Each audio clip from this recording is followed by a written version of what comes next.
He thought his badge made him untouchable until the day he pulled over the wrong man. It was a quiet afternoon in the city. Officer Brad Turner, a seasoned yet notorious policeman known for his aggressive policing style, was on patrol. As he drove through a busy intersection, his eyes landed on a sleek black sedan making a routine turn onto the main road. There was nothing suspicious about it. No reckless driving, no speeding. But the driver was black, dressed in a sharp navy blue suit, and looked far too composed for Turner's liking. His instincts, tainted by bias, told him something was off. Without hesitation, Turner switched on his sirens, flashing red and blue lights filling the rearview mirror of the sedan. The driver, visibly confused but calm, pulled over to the side of the road. As Turner stepped out of his patrol car, his hand instinctively rested on his holstered firearm. He had done this 100 times before, and this would be no different. Approaching the vehicle, he tapped aggressively on the tinted window. License and registration. Now. His voice was firm, demanding, and carried an air of unnecessary hostility. The window rolled down smoothly, revealing a man in his late 40s with neatly trimmed hair and an air of confidence. He wasn't intimidated, an unusual reaction in Turner's experience.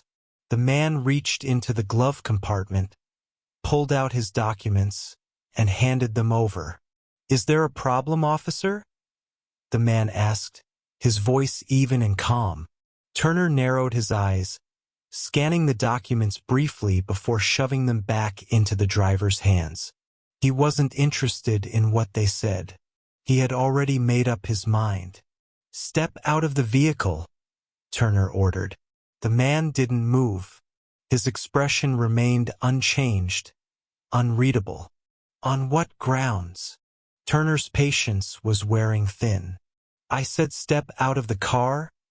Or do you want to add resisting arrest to your list of problems?" A small crowd had begun to form on the sidewalk. People slowed down to see what was happening. Some even pulled out their phones. The driver finally let out a sigh, unbuckled his seatbelt, and stepped out. He stood tall, meeting Turner's glare without flinching. There was something unsettling about how composed he was. Most people in this situation would be nervous, defensive, even angry, but not this man. Turner took a step closer, his grip tightening on his belt. "You think you're smart, don't you?" he sneered. The man tilted his head slightly, observing him. "No, I just know my rights." Turner let out a short, mocking laugh. "Your rights? Let me tell you something. You're in my city. And out here, I decide what rights you have." The tension was thick. The murmurs from the growing crowd mixed with the distant honking of traffic. The driver, however, remained unfazed. "I'd be very careful if I were you, officer," he said, his tone still even, but carrying a weight that Turner failed to recognize. Turner scoffed. "Or what?" The man exhaled slowly, shaking his head slightly. He wasn't going to argue. He had seen this type of cop before. Power-hungry, reckless, untouchable in his own mind. Turner wasn't done, though. "Hands on the hood," he ordered. "I'm going to check your vehicle for any contraband." The man's lips pressed together. This was going too far. "That won't be necessary," he replied. Turner's nostrils flared. "Excuse me?" The man straightened his posture. "You have no probable cause. You're overstepping." Turner clenched his jaw. He wasn't going to let some smug, well-dressed guy tell him how to do his job. Not in his city. The situation was escalating quickly, but Turner was blind to it. He had no idea who he was dealing with, and he certainly wasn't prepared for what was about to happen next. The street had gone eerily silent. The growing crowd of bystanders, their phones raised, were recording every moment of the encounter. The man in the suit stood still, his expression calm yet unwavering. It was the kind of composure that unnerved people like Officer Brad Turner, the kind that suggested power, control, and a deeper understanding of the situation than Turner himself had. But Turner wasn't thinking about any of that. All he saw was a man who refused to submit, a man who dared to challenge his authority. His grip tightened on his holster, hands on the hood. "Now," Turner barked, his voice laced with anger. The man didn't move. His eyes locked onto Turner with an intensity that sent a ripple of unease through the officer, though he refused to acknowledge it. "Last chance," Turner warned. The man exhaled through his nose and finally placed his hands on the hood of his own car. Turner stepped forward, patting him down with unnecessary force, shoving his hands into the man's pockets, searching for anything that could justify his aggression. Nothing. His jaw clenched tighter. "You're making a mistake," the man said, his voice steady. Turner ignored him and turned his attention to the car. "Pop the trunk," he demanded. No. The word was simple, direct, but it hit Turner like a slap. His eyes darkened. "I said, you have no warrant, no probable cause, and no justification for this search." The man straightened his back, still standing tall despite the officer's attempts to intimidate him. "And if you continue, you will regret it." The warning sent a murmur through the onlookers. Some exchanged glances, others whispered. The tension was becoming unbearable. Turner's face twisted into a smirk. "Regret it?" he repeated mockingly. "You think you scare me?" The man studied him for a moment before shaking his head. "No, Officer Turner. I think you just don't know who I am." Turner scoffed, shoving him hard against the hood. "Oh, I know exactly who you are," he spat. "You're just another punk who thinks he can outsmart the law." That was it. That was the moment Turner had crossed the line. The man's hands balled into fists, but he didn't resist. He didn't need to. Turner reached for his handcuffs. "You're under arrest for resisting and—" "Step away from him. Now." The voice that cut through the air was sharp, authoritative, and unfamiliar. It didn't come from the bystanders. It didn't come from a fellow officer. It came from behind Turner. Slowly, Turner turned his head. A tall man in a dark suit stood a few feet away, his expression unreadable. His presence alone demanded respect. His ID badge, clipped to his blazer, glinted. In the sunlight, Turner's stomach dropped. The agent took another step forward. "Take your hands off him." Turner hesitated. This man was resisting. "I said, take your hands off him." Turner finally obeyed, stepping back as the man in the suit straightened his jacket. The watching crowd fell silent, sensing something major was happening. The FBI agent turned to the driver. "Sir, are you all right?" The driver dusted off his sleeves, nodding. "I'm fine. But Officer Turner here seems to have a bad habit of harassing people without cause." The agent's expression darkened. He turned to Turner. "Do you have any idea what you've just done?" Turner frowned, his confidence wavering. "What the hell is going on?" The driver finally smirked, adjusting his tie. Then, he reached into his pocket and pulled out a badge that made Turner's breath hitch. It was not a driver's license. It was a law enforcement badge. A very specific one. The driver locked eyes with Turner and let the words settle before delivering the final blow. "Officer Turner, I am the Director of Internal Affairs." The crowd gasped. Turner's world started to crumble. The words hung in the air like a thunderclap. Director of Internal Affairs. The title alone sent an immediate wave of shock through the crowd.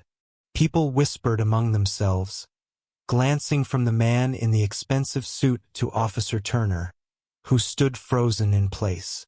His once arrogant smirk had completely vanished, replaced with something close to fear. Turner's heart pounded in his chest. His brain struggled to process what had just happened. How could he have been so blind? He had assumed this man was just another defiant civilian, another nobody who thought he could challenge his authority. Instead, he had just put his hands on one of the most powerful men in law enforcement, the Director of Internal Affairs, the very division responsible for investigating police misconduct. Turner's mouth felt dry. His hand instinctively twitched toward his belt, but this time it wasn't in confidence. It was in desperation. He could feel the weight of every single eye on him. The judgment, the anticipation. Everyone was waiting for his reaction, waiting to see if he would backpedal, try to explain himself, or, worst of all, make it worse. The FBI agent who had intervened took another step forward, his gaze razor-sharp, cutting through Turner's defenses like a blade. "Do you realize the gravity of what you've just done?" His voice was steady, but there was an unmistakable edge of authority that sent a chill down Turner's spine. Turner's tongue felt heavy in his mouth. He tried to speak, to say something, anything that could salvage the situation, but his mind was blank. The director let out a slow, disappointed sigh. "Officer Turner," he said, his voice calm but laced with steel, "you pulled your gun on me, a law enforcement official without probable cause. You verbally harassed me. You physically shoved me. And you were about to place me under arrest without any justification." The tension in the air was suffocating. Turner's superior, Sergeant Harris, finally pushed through the crowd, his face pale as he took in the scene. His eyes darted to the director, then to Turner and back again. What is happening here?" he asked cautiously. The director turned his gaze toward the sergeant. "What's happening," he said, "is a case of blatant abuse of power by one of your officers." Harris swallowed hard. "Sir, I wasn't aware." "You weren't aware that one of your officers was targeting civilians without cause?" The director's voice was calm, but the underlying sharpness sent a clear message. "This is unacceptable." The sergeant looked like he wanted to crawl into a hole. "Of course not, sir. We take these matters very seriously." "Do you?" The director raised an eyebrow.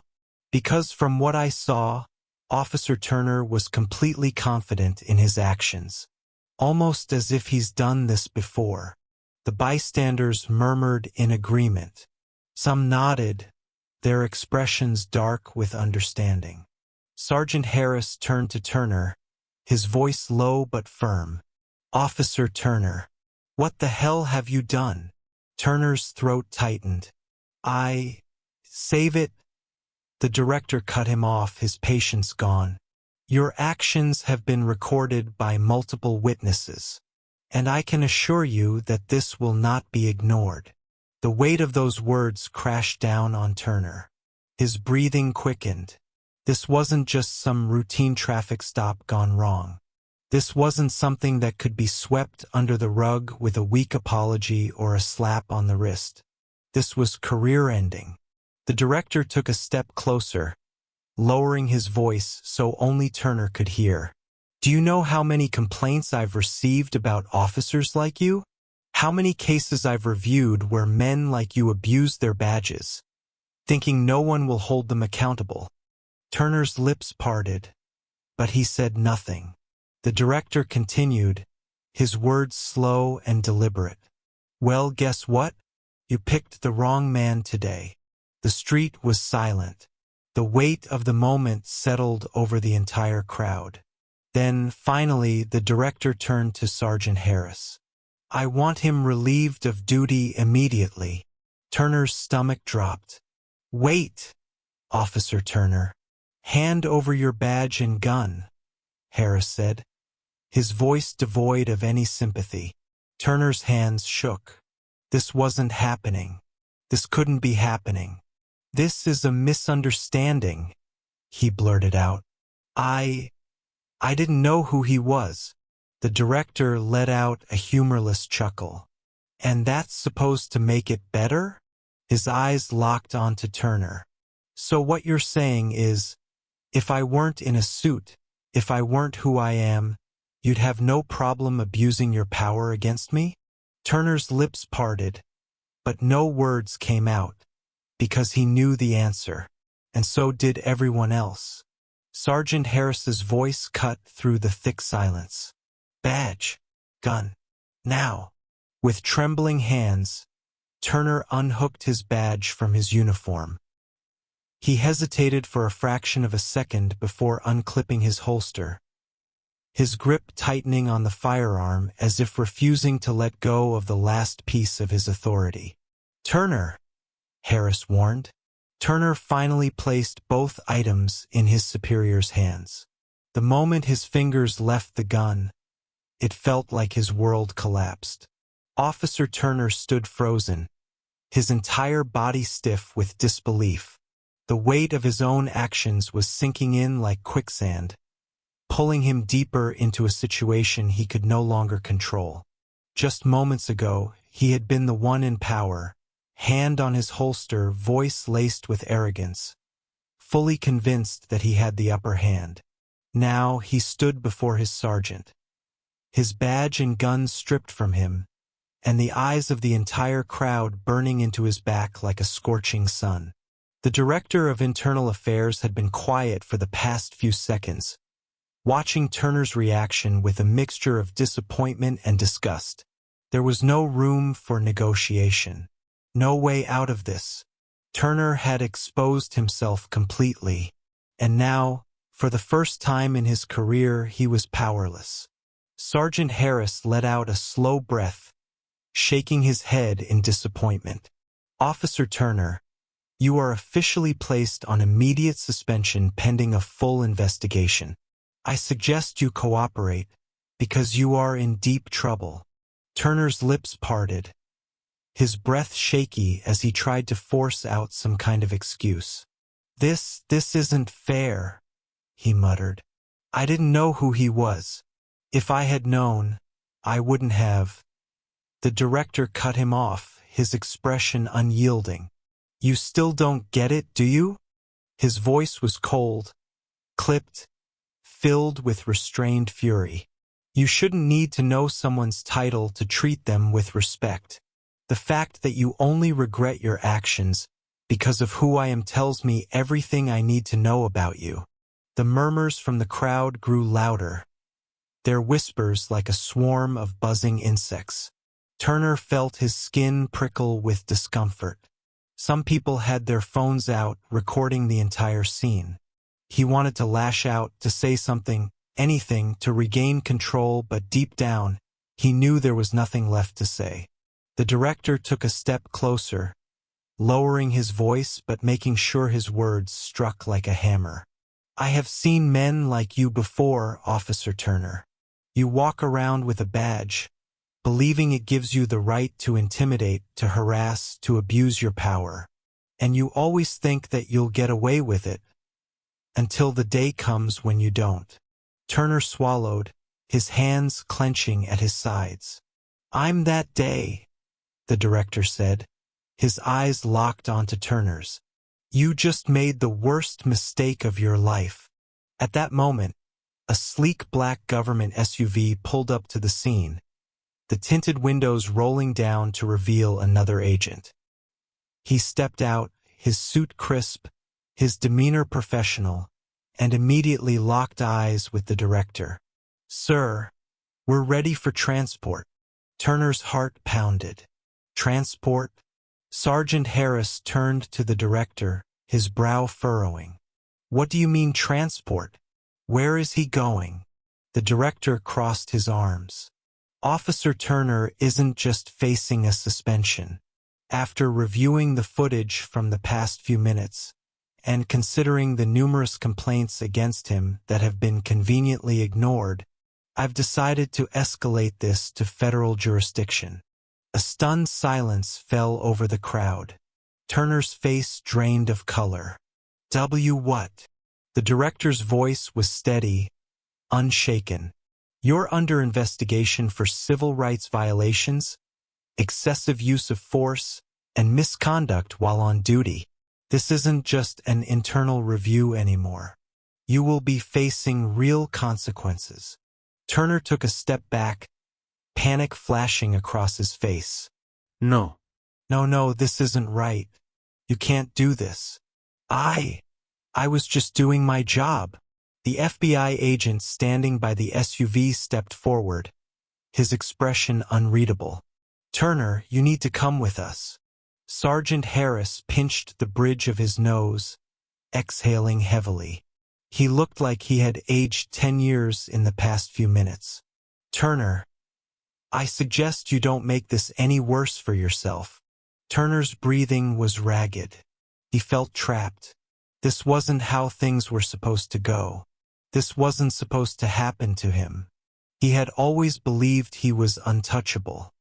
He had always assumed that his uniform protected him, that his badge granted him immunity from the same laws he was meant to uphold. But now, as the weight of reality crashed down on him, he realized, too late. His time was up. The Director of Internal Affairs took one last look at Turner before turning to the crowd. "This is why accountability matters," he said, his voice carrying over the silence. "No one is above the law, not even the people who enforce it." The crowd watched as Turner, still trembling, was escorted toward the government SUV. For the first time in his life, he was no longer the one giving the orders. And this time, no amount of power or intimidation would save him.